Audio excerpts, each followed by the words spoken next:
Good morning, dear students. Welcome to science class. Today we will start chapter 5, transfer of heat. In previous chapter we have learned about the heat, the effects of heat, how to measure the hotness, that is thermometer, and the two types of thermometer.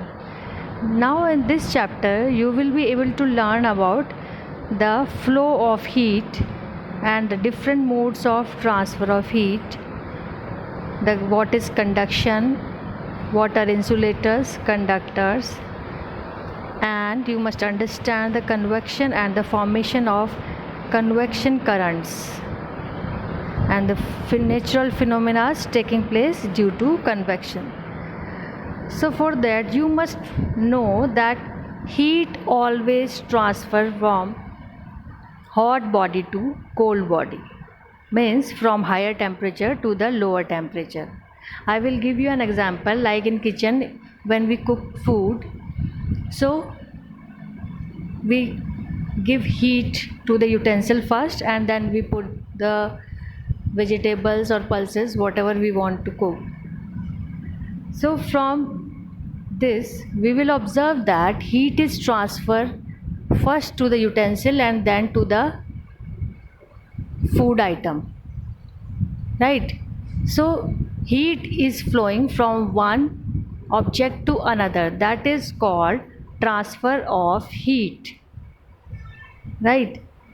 Have you ever thought that why a steaming cup of coffee get cold if left lying on a table? A bottle of chilled cold drink becomes warmer when we kept out of the refrigerator. So why this happen? Because of the transfer of heat from hot body to cold body. So you must just remember that transfer of heat always takes place from hot body to cold body, right? So that's why the steaming cup of coffee get cooled after some time when we left lying on a table, because the heat is transferred from the cup to the surrounding, right? Similarly, the chilled bottle which we bring become warmer when we kept out of the refrigerator. In this, the outer atmosphere is having high temperature, is hot as compared to the bottle. So heat is transferred from the atmosphere to the bottle, so that's why the cold water becomes warmer after some time. So that is the because of the transfer of heat. So it is simply, we can say, the flow of heat is called the transfer of heat. Now you must learn that heat is a form of energy, right? In previous chapter we have discussed that heat is a form of energy and it always flows from a body at higher temperature to another at lower temperature when the two bodies of different temperature come in contact. Similarly,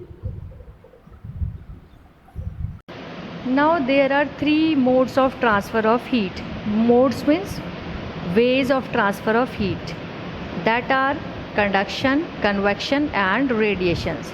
So firstly we will discuss about conduction. Conduction is the mode of transfer of heat takes place in solids only. As you all know that there are three states three states of matter, that is solid, liquid and gaseous, right? So solid all have particles. In solids particles are closely packed, but when we heat a material the particles start vibrating more, right? And as they vibrate more they bang into the particles next to them and the next one also starts vibrating. So when we start heating the particle at that surface start vibrating and they further make the other particles to vibrate. So it is the turn of these more particle vibrates to bang into the further next ones and make them also vibrate more. So because of this vibration, heat automatically carried from one particle to another and transfer from one place to another in solids. That is called conduction. But there are some material that allow heat to transfer from them and some material that do not allow heat to transfer from that. So according to that, we can classify materials in two ways. That is, the material which conduct heat easily through them are called the conductors, or they are called good conductor of heat. Like the all metal, generally like gold, silver, copper, aluminum, they are good conductor of heat as they allow heat to pass through them. On the other hand, some materials which do not conduct heat or do not allow heat to pass through them are called poor conductor or bad conductor of heat, or it is also called insulators like wood, paper, plastics, bricks, cotton, wool. These are some examples of bad conductor of heat. Means they do not allow heat to pass through them.